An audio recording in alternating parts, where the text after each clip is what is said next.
So dear students, time to start a very important chapter in chemistry, acids, bases and salts. अब देखिए students, chemistry में हमें बहुत सारे कंपाउंड्स को स्टडी करना पड़ता है, बहुत सारे कंपाउंड्स को स्टडी करना पड़ता है, ठीक है। अब सोचो आप सारे कंपाउंड्स को अलग अलग स्टडी करना कितना डिफिकल्ट होता होगा यार, बहुत सारे कंपाउंड्स होते हैं। तो क्या किया जाता है स्टूडेंट्स, उन कंपाउंड्स को डिफरेंट डिफरेंट ग्रुप्स में डिवाइड कर लिया जाता है, ठीक। फिर उन ग्रुप्स को हम स्टडी करते हैं तो स्टडी करना आसान हो जाता है। जैसे एसिड्स ये जो है ये ग्रुप है बहुत सारे कंपाउंड्स का, और इन कंपाउंड्स की जो प्रॉपर्टीज होती हैं आपस में बहुत मिलती जुलती होती हैं स्टूडेंट्स। वैसे बेसिस ये भी एक ग्रुप है कंपाउंड्स का स्टूडेंट्स, इसमें भी जो कंपाउंड्स आते हैं उनकी प्रॉपर्टीज बहुत मिलती जुलती है। वैसे ही सॉल्ट्स की भी कहानी है स्टूडेंट्स। तो these three are actually very important group of compounds. In fact acids जो है students, these are extremely extremely important. हमारे डे टू डे लाइफ में एसिड जो है वो हमेशा कुछ ना कुछ रोल प्ले कर रहे होते हैं स्टूडेंट्स।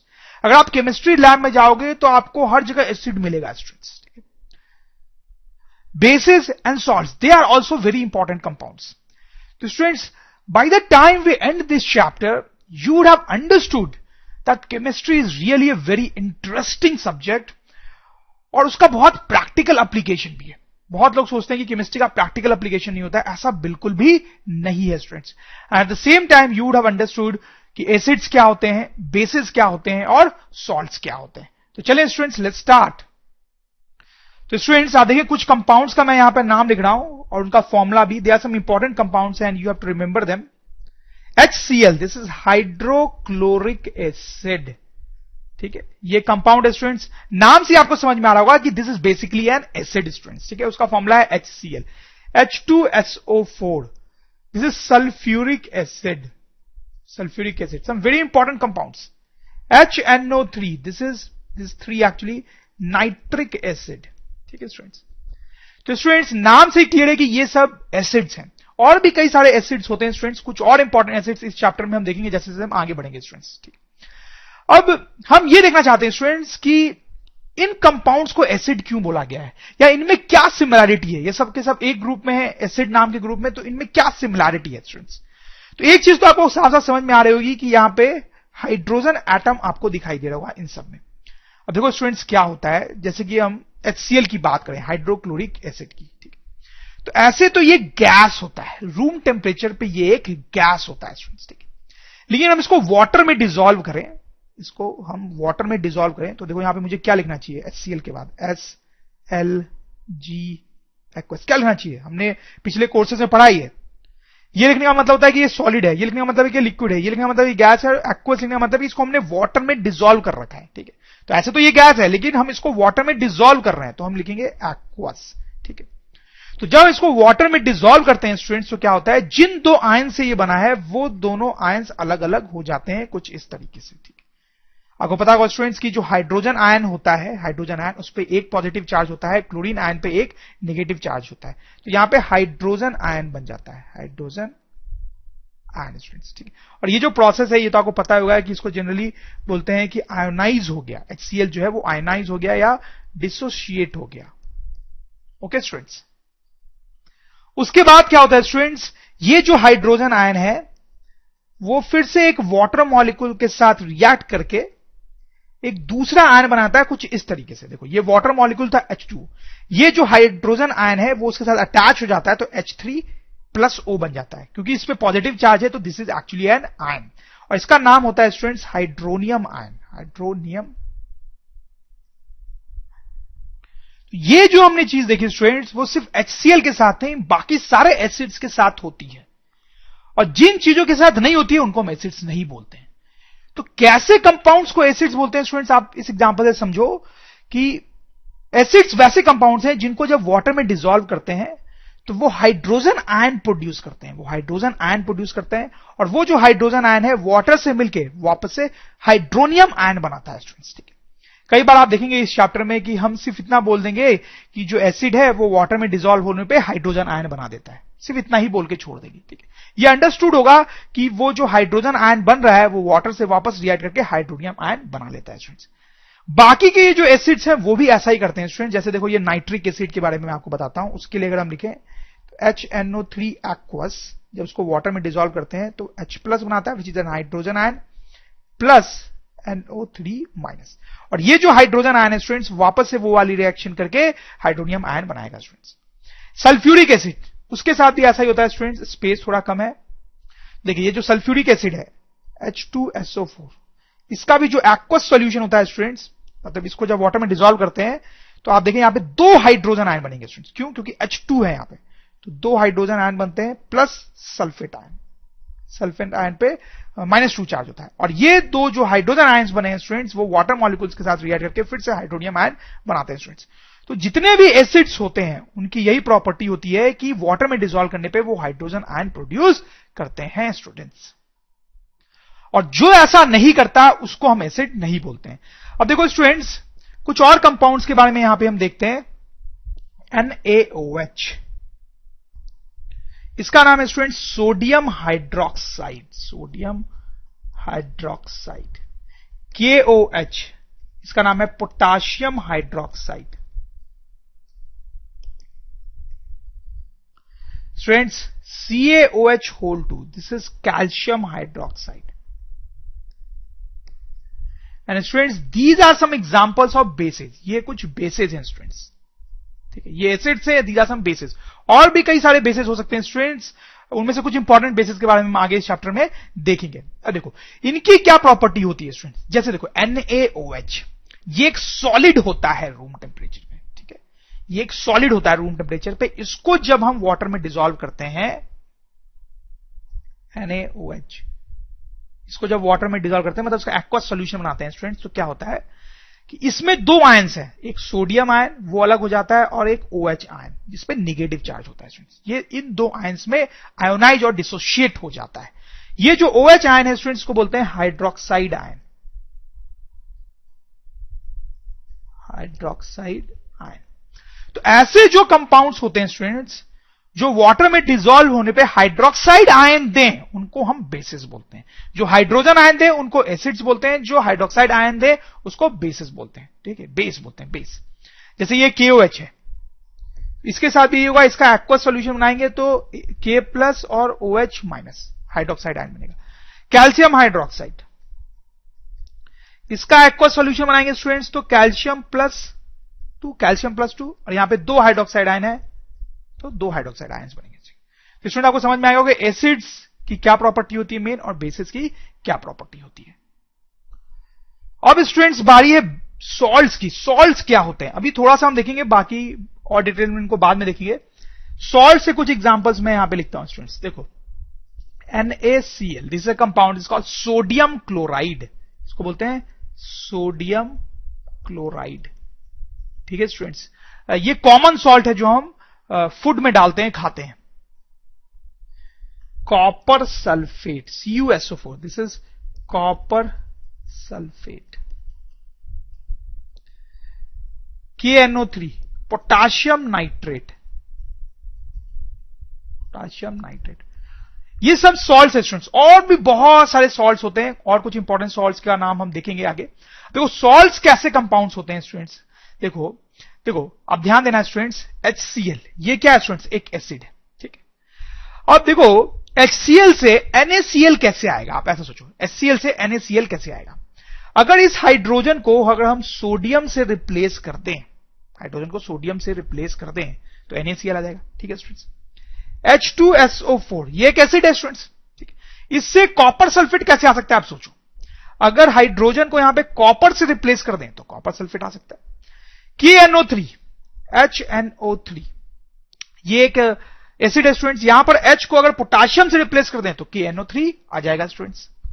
तो स्टूडेंट्स सॉल्ट्स ऐसे कंपाउंड्स होते हैं जिनको प्रोड्यूस किया जा सकता है by replacing hydrogen bye an element in an acid, मतलब कोई एसिड है उसमें हाइड्रोजन को हटा के अगर कोई मेटल वहां पे आ जाए तो जो कंपाउंड बनता है स्टूडेंट्स उसको हम सॉल्ट बोलते हैं। तो स्टूडेंट्स हम लिख भी सकते हैं कि salts are compounds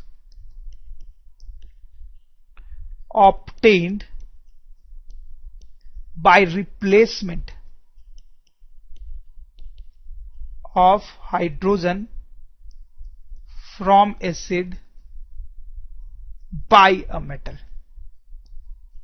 salts are compounds obtain by replacement of hydrogen from acid by a metal, ठीक है। एसिड में जो हाइड्रोजन है उसको कोई मेटल रिप्लेस कर दे तो जो कंपाउंड बनता है स्टूडेंट उसको क्या बोलते हैं हम? सॉल्ट। तो स्टूडेंट्स आप देखिए, हमने सॉल्ट देख लिया क्या होता है, बेस देख लिया क्या होता है, एसिड देख लिया क्या होता है। एसिड और बेस की डिफिनेशन भी हम लिख सकते हैं। तो आप देखें, acids are compounds which give hydrogen ion in water solution, जैसा हमने देखा, and bases are compounds which give hydroxide ion in water solution. अब देखिए स्टूडेंट्स, कुछ एसिड्स और बेसिस बहुत स्ट्रांग होते हैं और कुछ एसिड्स और बेसिस बहुत वीक होते हैं। अब ये क्या कॉन्सेप्ट है स्टूडेंट्स स्ट्रांग और वीक होने का? That is what we want to see. अब देखिए, अब स्टूडेंट्स मैंने यहां पे बहुत सारे एसिड्स के नाम लिखे हैं, इनमें से कुछ आप पहले देख चुके हो और कुछ आपके लिए नए होंगे।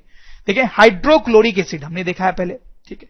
H2SO4 this is sulphuric acid, nitric acid HNO3, hydrobromic acid HBr, carbonic acid very important acid carbonic acid H2CO3, phosphoric acid, sulphurous acid, acetic acid, ठीक है student. These are some examples of acids. और भी बहुत सारे acids होते हैं इसमें, खास करके स्टूडेंट्स आप देखें sulphuric acid and sulphurous acid. Sulphurous acid हालांकि उतना इंपॉर्टेंट नहीं होता है, फिर भी हम फोकस इसलिए कर रहे हैं क्योंकि सल्फ्यूरिक और सल्फ्यूरस के नाम में बहुत कंफ्यूजन होता है लोगों को। देखो, सल्फ्यूरिक, सल्फ्यूरस। सल्फ्यूरिक एसिड का फॉर्मूला है H2SO4, सल्फ्यूरस एसिड का फॉर्मूला है H2SO3 स्टूडेंट्स, ठीक है। तो आप कंफ्यूज नहीं होंगे। अब देखो स्टूडेंट्स, क्या होता है, जैसे कि मान लो ये हाइड्रोक्लोरिक एसिड है फॉर एग्जांपल, तो हमने देखा कि ये जो हाइड्रोक्लोरिक एसिड है उसका जब एक्वस सोल्यूशन हम बनाते हैं स्टूडेंट्स, तो वो आयोनाइज हो जाता है, हाइड्रोजन प्लस और क्लोरीन आयन बनाता है स्टूडेंट्स, ठीक है। अब जैसे देखो, मान लो ये लिस्ट में जो लास्ट एसिड है उसको, उसके साथ क्या होगा, उसको जब वाटर में डिसॉल्व करेंगे तो वही होगा, क्योंकि वो भी एसिड है और हर एसिड के साथ यही होता है। उसको जब वाटर में डिसॉल्व करेंगे स्टूडेंट्स तो ये भी आयोनाइज होगा और ये इस तरीके से CH3COO- ये आयन बनाएगा एक, और एक H+ आयन बनाएगा, ठीक है, क्योंकि ये भी H+ आयन बनाता है, that's why this is also called acid. Okay students, अब लेकिन देखो इसमें और इसमें एक फर्क है। HCl में दैट इज हाइड्रोक्लोरिक एसिड और ये एसिटिक एसिड में फर्क है। क्या फर्क है आप देखो स्टूडेंट्स, HCl के केस में क्या होता है कि जितने भी मॉलिक्यूल्स होते हैं HCl के, वाटर में जितने भी मॉलिक्यूल्स हमने डाले हैं HCl के, सबके सब आयोनाइज और डिसोशिएट हो जाएंगे हाइड्रोजन आयन देने के लिए स्टूडेंट्स, सबके सब, ठीक है। सपोज करो वाटर में 1000 मॉलिक्यूल्स हैं HCl के, तो सारे के सारे 1000 मॉलिक्यूल्स जो हैं वो डिसोशिएट हो जाएंगे हाइड्रोजन आयन देने के लिए स्टूडेंट्स, ठीक है। इस केस में स्टूडेंट्स, एसिटिक एसिड के केस में ऐसा नहीं होगा, इसमें सारे के सारे मॉलिक्यूल्स इस तरह से डिसोशिएट नहीं होंगे। मान लो 1000 मॉलिक्यूल्स हैं अगर वाटर में एसिटिक एसिड के, तो उसमें से कुछ मॉलिक्यूल्स आयोनाइज होंगे हाइड्रोजन आयन देने के लिए और कुछ आयोनाइज नहीं होंगे, बहुत सारे नहीं भी होंगे, बहुत सारे होंगे भी, ठीक है। तो स्टूडेंट आप समझ गए होंगे कि स्ट्रॉन्ग और वीक एसिड का क्या मतलब होता होगा। ये जो है वो एक स्ट्रॉन्ग एसिड कहलाएगा। स्ट्रॉन्ग एसिड एक ऐसा एसिड होता है जिसको वाटर में डिसॉल्व करने पे उसके सारे या ज्यादातर मॉलिक्यूल्स आयोनाइज होकर हाइड्रोजन आयन दे। वीक एसिड ऐसा एसिड होता है जिससे कुछ ही मॉलिक्यूल्स आयोनाइज हो पाते हैं, सारे आयोनाइज नहीं हो पाते हैं। जैसे आप यहां पे जो लिस्ट देख रहे हैं उनमें से ये सब जो है hydrochloric, sulphuric, nitric, hydrobromic acid, ये सारे जो एसिड्स हैं these are actually strong acids, ठीक है। खासकर इसमें से हाइड्रोक्लोरिक, सल्फ्यूरिक और नाइट्रिक, ये तो बिल्कुल आपको याद होनी चाहिए because these are very important acids. ये तीनों कैसे हैं स्टूडेंट्स? Strong acids. और ये जो बाकी एसिड्स आपको दिख रहे हैं स्टूडेंट्स, ये वीक एसिड्स है। आपको ध्यान होना चाहिए, carbonic acid very important acid, आपको पता होना चाहिए वीक है। फॉस्फोरिक एसिड, सल्फ्यूरस एसिड, ये सब भी है बट उतने इंपॉर्टेंट नहीं। Acetic acid once again very important and you must know कि ये वीक एसिड होता है स्टूडेंट्स, ओके। अब देखो स्टूडेंट्स, यहां पर हमने कुछ बेसिस लिखे हैं, कुछ इनमें से आपको पता है, कुछ नए हैं आपके लिए। सोडियम हाइड्रोक्साइड, इसके बारे में हमने देखा है। Potassium hydroxide, this is lithium hydroxide, this is calcium hydroxide, this is magnesium hydroxide, this is ammonium hydroxide students, ठीक है। तो इसमें से ये जो एसिड्स बेसिस हैं स्टूडेंट्स, दीज आर स्ट्रॉन्ग, और ये जो बेसिस हैं स्टूडेंट्स ये वीक है, ठीक। और इनमें भी वही फंडा है स्टूडेंट जो यहां पे एसिड में लगा था। जैसे कि NaOH का जब हम एक्वस सॉल्यूशन बनाते हैं, सॉलिड होता है, जब उसको वाटर में डिसॉल्व करते हैं तो उसके सारे मॉलिक्यूल्स आयोनाइज हो जाते हैं और इस तरह से हमें हाइड्रोक्साइड आयन देते हैं स्टूडेंट्स, ठीक है। लेकिन जैसे MgOH2 है, ठीक है, MgOH2, इसको जब वाटर में डिसॉल्व किया जाता है तो इस तरह से आयोनाइजेशन होता है, लेकिन सारे मॉलिक्यूल्स जो हैं इसके वो आयोनाइज नहीं हो पाते हैं स्टूडेंट्स, ठीक है। तो स्टूडेंट्स एक चीज और आप यहां पे देख सकते हो, वीक वाले केस में ये एरो इस तरीके से बनाया जाता है, मतलब दो एरो बनाए जाते हैं, एक आगे एक पीछे, एक आगे एक पीछे। तो इस टाइप का एरो ये सजेस्ट करता है कि ये जो है ये पूरी तरह से इन दोनों चीजों में आयोनाइज नहीं हो रहा है, ये जो है ये पूरी तरीके से इन दोनों में आयोनाइज नहीं हो रहा है। जबकि यहां पे एक ही एरो बनाते हैं, ये रिप्रेजेंट कर रहा है कि ये पूरा का पूरा आयोनाइज हो जाता है, ये पूरा का पूरा आयोनाइज हो जाता है स्टूडेंट्स, ठीक है। तो स्ट्रॉन्ग और वीक एसिड्स या बेसिस किसको बोलते हैं आप समझ गए होंगे स्टूडेंट्स, वेरी सिंपल। एसिड होने का मतलब था कि हाइड्रोजन आयन बनाना, ठीक है। अगर सारे मॉलिक्यूल्स हाइड्रोजन आयन बना रहे हैं तो स्ट्रॉन्ग एसिड हो गया, और सारे नहीं बना पा रहे हैं तो वीक एसिड हो गया। वैसे ही बेस के लिए भी इन बातों को स्टूडेंट्स हम लिख भी सकते हैं, देखो यहां पे लिखा हुआ भी है, एक दो लाइन में पढ़ देता हूं। Strong acids ionise fully in water to produce large number of hydrogen ions, ठीक है स्टूडेंट्स, हमने देखा है। Weak acids ionise partially in water to produce small number of hydrogen ions. वैसे स्ट्रॉन्ग बेसिस और वीक बेसिस के लिए वही बात लिखी है जो हमने पढ़ी थी students, you can go through them. Okay students, one more very important thing that is concentrated and dilute. Students अगर आप केमिस्ट्री लैब में जाओगे तो ये जो दो टर्म्स हैं वो आपको बहुत सारे कंपाउंड्स पे लिखे हुए मिलेंगे। जैसे आप देखो ये इस तरह की बॉटल आपको मिलेगी केमिस्ट्री लैब में, हाइड्रोक्लोरिक एसिड, तो इसमें हाइड्रोक्लोरिक एसिड रखा हुआ है HCl और सामने में लिखा हुआ है CON मतलब कंसंट्रेटेड। ये एक और बॉटल है लैबोरेटरी में, उसमें भी हाइड्रोक्लोरिक एसिड है स्टूडेंट्स HCl, लेकिन यहां पे लिखा हुआ है DIL, दिस रिप्रेजेंट्स डाइल्यूट। तो स्टूडेंट्स ये हाइड्रोक्लोरिक एसिड है लेकिन कंसंट्रेटेड, और ये हाइड्रोक्लोरिक एसिड है लेकिन डाइल्यूट। तो क्या मतलब है स्टूडेंट्स ये कंसंट्रेटेड और डाइल्यूट होने का? बहुत सिंपल सा मीनिंग है स्टूडेंट्स। ये जो HCl है हमने देखा था, हमने इसको वाटर में डिसॉल्व किया था, ठीक है स्टूडेंट्स। अगर हम इसको लेस वाटर में डिसॉल्व करते हैं, ठीक है, वाटर बहुत कम होता है, लेस वाटर, ठीक है, तो ये जो सोल्यूशन बनेगा स्टूडेंट्स ये कंसंट्रेटेड कहलाएगा, कंसंट्रेटेड सॉल्यूशन ऑफ HCl, ठीक है। लेकिन स्टूडेंट्स अगर HCl को हम बहुत सारे वाटर में डिसॉल्व करते हैं, वाटर बहुत ज्यादा है उसमें थोड़ा सा HCl डाला गया है, ठीक है, तो उसको बोलेंगे dilute solution of hydrochloric acid. Students नाम से ही क्लियर है, concentrated solution of hydrochloric acid मतलब उसमें बहुत कम वाटर है, हाइड्रोक्लोरिक एसिड बहुत ज्यादा है। Dilute solution of hydrochloric acid मतलब उसमें बहुत वाटर है स्टूडेंट्स और हाइड्रोक्लोरिक एसिड थोड़ा सा ही है स्टूडेंट्स, ठीक है। वैसे हम किसी भी एसिड की बात करें तो उसका कंसंट्रेटेड या डाइल्यूट सॉल्यूशन हो सकता है, जैसे कि अगर आपके पास ऐसा लिखा हुआ है H2SO4 कंसंट्रेटेड और एक जगह पे लिखा हुआ है H2SO4 डाइल्यूट, ठीक है स्टूडेंट्स। तो आप समझ जाएंगे कि ये कंसंट्रेटेड का मतलब है इसमें बहुत कम वाटर मिलाया गया है और डाइल्यूट का मतलब है कि बहुत ज्यादा वाटर मिलाया गया है स्टूडेंट्स। और हम जितना ज्यादा वाटर मिलाएंगे हम बोलेंगे उतना ज्यादा डाइल्यूट होता जा रहा है ये एसिड, ठीक है। वैसी बात है स्टूडेंट्स हम बेसिस के लिए भी कर सकते हैं, जैसे NaOH, ठीक है। अगर NaOH कॉन्सेंट्रेटेड है और NaOH जो है वो डाइल्यूट है, बेस है, तो कंसंट्रेटेड है इसका मतलब बहुत कम वाटर में बहुत ज्यादा NaOH को डिसॉल्व किया गया है। डाइल्यूट का मतलब है कि वाटर बहुत ज्यादा है, जितना डाइल्यूट सॉल्यूशन है मतलब वाटर उतना ज्यादा है, ओके। तो आप समझ गए कि कंसंट्रेटेड और डाइल्यूट का क्या मतलब है। जैसे स्टूडेंट्स एक और एग्जांपल देखते हैं, CH3COOH, ठीक है, ये कंसंट्रेटेड भी हो सकता है और डाइल्यूट भी हो सकता है, ठीक है। Concentrated acetic acid, this is acetic acid. तो कंसंट्रेटेड एसिटिक एसिड मतलब इसको बहुत कम वाटर में डिसॉल्व किया गया है, डाइल्यूट एसिटिक एसिड मतलब उसको बहुत ज्यादा वाटर में डिसॉल्व किया गया है, ठीक है। देखो स्टूडेंट्स कई बार लोग जो है, लास्ट स्लाइड पे हम जाते हैं, स्ट्रॉन्ग एंड वीक को कंफ्यूज कर जाते हैं डाइल्यूट और कंसंट्रेटेड से। आपको कंफ्यूज नहीं होना स्टूडेंट्स। स्ट्रॉन्ग एसिड का मतलब क्या है स्टूडेंट्स, कि उसको जितना भी डिसॉल्व करेंगे वाटर में सारा का सारा आयोनाइज हो जाएगा, ठीक है। वीक एसिड का मतलब क्या था, सारा का सारा आयोनाइज नहीं होगा वाटर में, ठीक है। कितना वाटर है ये नहीं बोला जा रहा है, प्लीज नोट। स्ट्रॉन्ग और वीक एसिड की जब हम बात कर रहे हैं तो कितने वाटर में मिला रहे हैं उससे कोई मतलब नहीं है। जितने भी वाटर में HCl को मिलाएंगे सारा का सारा HCl जो है वो आयोनाइज हो जाएगा। जितने भी वाटर में एसिटिक एसिड को मिलाएंगे सारा का सारा एसिटिक एसिड डिसॉल्व नहीं होगा, ठीक है। समझ रहे हो मेरी बात। और कंसंट्रेटेड डाइल्यूट का मतलब क्या है, कि जैसे ये एसिटिक एसिड है कंसंट्रेटेड, सल्फ्यूरिक एसिड है कंसंट्रेटेड, मतलब इनको कम वाटर में मिलाया गया है।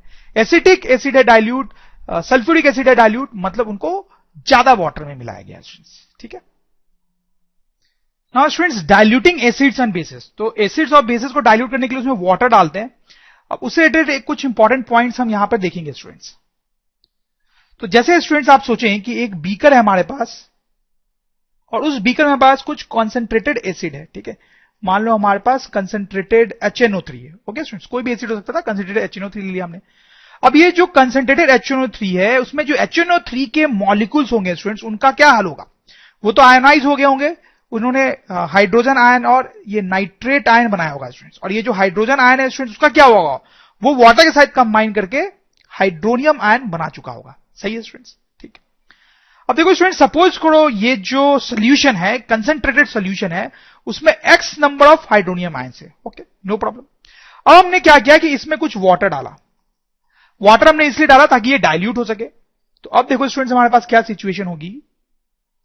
अब हमारे पास सॉल्यूशन का अमाउंट बहुत ज्यादा हो गया होगा, ठीक है, क्योंकि हमने वाटर डाल दिया तो सॉल्यूशन का वॉल्यूम जो है वो ज्यादा हो जाएगा, और क्योंकि ये वाटर ज्यादा है इसमें, तो this will become dilute HNO3।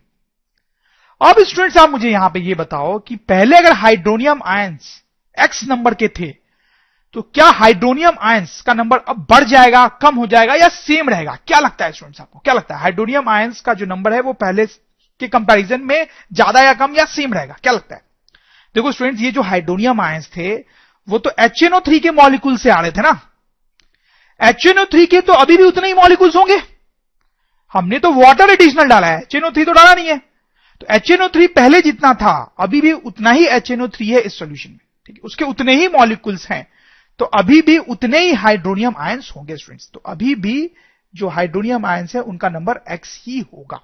तो स्टूडेंट्स, नोट करने वाली बात यह है कि पहले x amount of hydronium ions इतने सॉल्यूशन में प्रेजेंट थे, थोड़े से सॉल्यूशन में प्रेजेंट थे, अब उतना ही अमाउंट का हाइड्रोनियम आयन, उतना ही हाइड्रोनियम आयंस इतने सॉल्यूशन में प्रेजेंट है, ज्यादा सॉल्यूशन में प्रेजेंट है, ठीक है।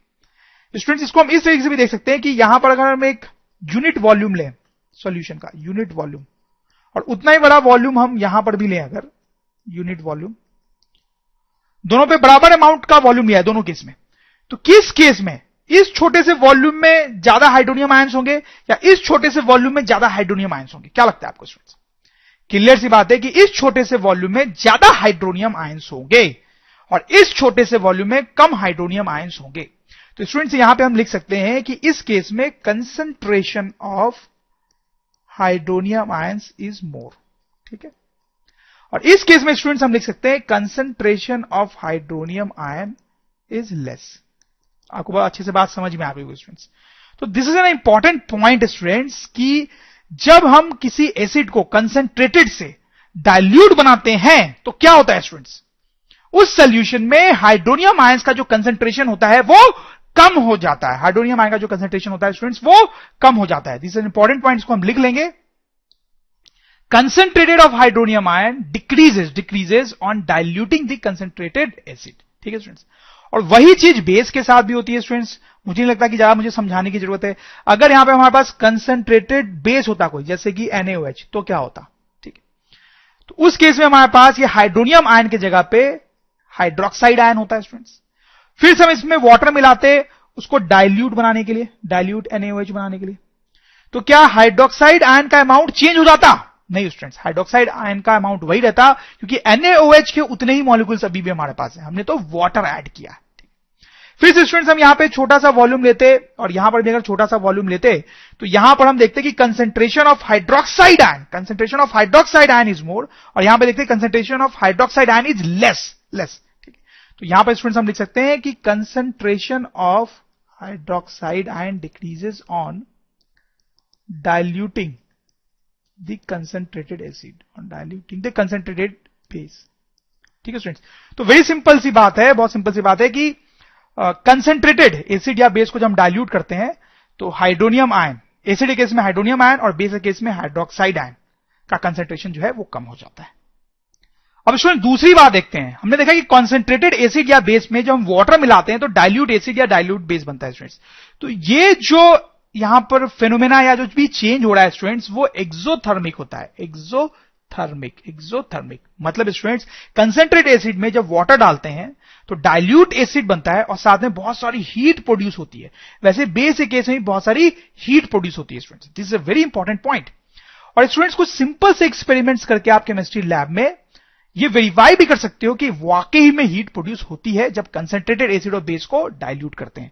जैसे क्या एक्सपेरिमेंट्स कर सकते हैं स्टूडेंट्स, मैं आपको बताता हूं। जैसे कि आप एक बीकर लो स्टूडेंट्स, ठीक है। इस बीकर में थोड़ा सा वाटर डालेंगे स्टूडेंट्स हम, और उसके बाद इस वाटर में मिक्स करेंगे few drops of concentrated acid. Few drops of concentrated acid, कोई भी एसिड डाल सकते हैं। सपोज करो H2SO4 हमने ले लिया, ठीक है। HCl, HNO3 ये भी ले सकते थे स्टूडेंट्स। तो हम क्या कर रहे हैं स्टूडेंट्स, देखो कंसंट्रेटेड एसिड हमारे पास, उसको बहुत सारे वाटर मिला रहे हैं, तो डाइल्यूट ही कर रहे हैं ना स्टूडेंट्स। तो स्टूडेंट्स जब आप ऐसा करोगे तो उसके बाद आप बीकर को जब टच करोगे तो यू विल सी कि बीकर जो है वो हॉट हो जाएगा, गर्म हो गया होगा स्टूडेंट्स। तो वो गर्म कैसे हो गया स्टूडेंट्स, क्योंकि यहां पे हीट प्रोड्यूस हुई, जैसा कि हम बात कर रहे थे स्टूडेंट्स। ये एक्सपेरिमेंट करते टाइम स्टूडेंट्स आपको ध्यान रखना है कि आपको फ्यू ड्रॉप्स ही डालने हैं कंसंट्रेटेड H2SO4 को। आप अगर ज्यादा H2SO4 डाल दोगे स्टूडेंट्स तो यहां पे कोई एक्सीडेंट भी हो सकता है। ऐसा क्यों, वो हम देखेंगे थोड़ी बाद में। तो आप वैसा बिल्कुल भी नहीं करोगे स्टूडेंट्स। बेस के लिए भी ये एक्सपेरिमेंट करके आप देख सकते हो बिल्कुल उसी तरीके से स्टूडेंट्स। फिर से बीकर में हमने वाटर डाला और इसमें क्या डालेंगे स्टूडेंट्स, फ्यू ड्रॉप्स ऑफ, बताएं आप, few drops of concentrated base. जैसे कि सपोज करो NaOH हमने डाल दिया स्टूडेंट्स, ठीक है।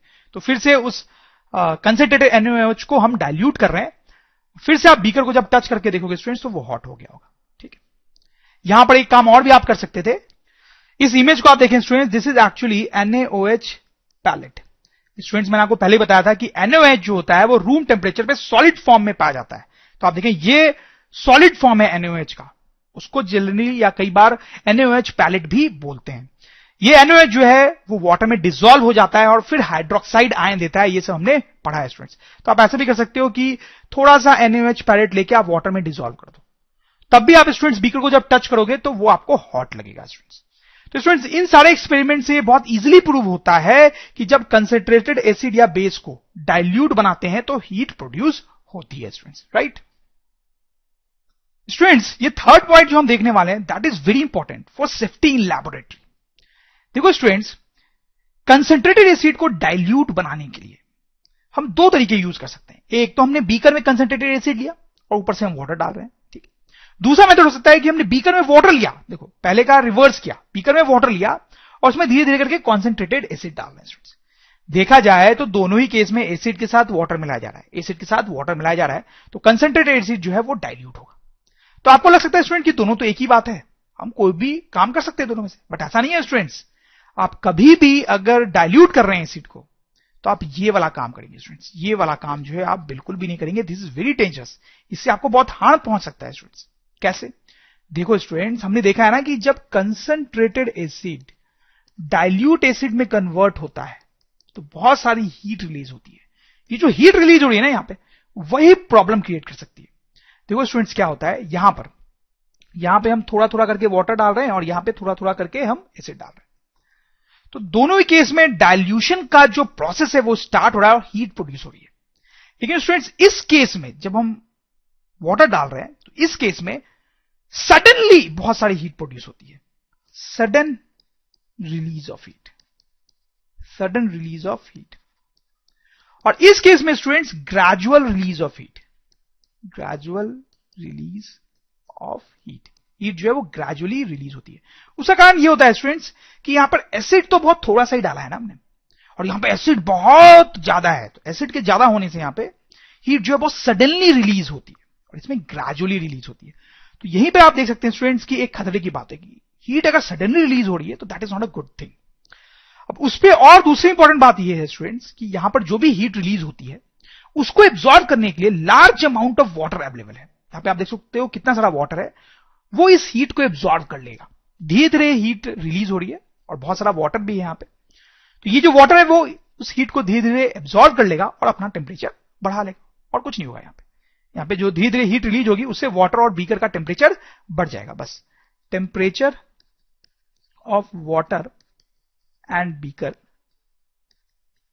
increases as they absorb heat, as they absorb heat, ठीक है स्टूडेंट्स।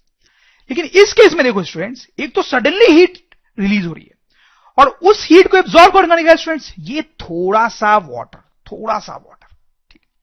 अब इस थोड़े से वाटर को पूरी हीट एब्जॉर्ब करनी पड़ती है। तो ये जो थोड़ा सा वाटर है स्टूडेंट्स, वो स्टीम में कन्वर्ट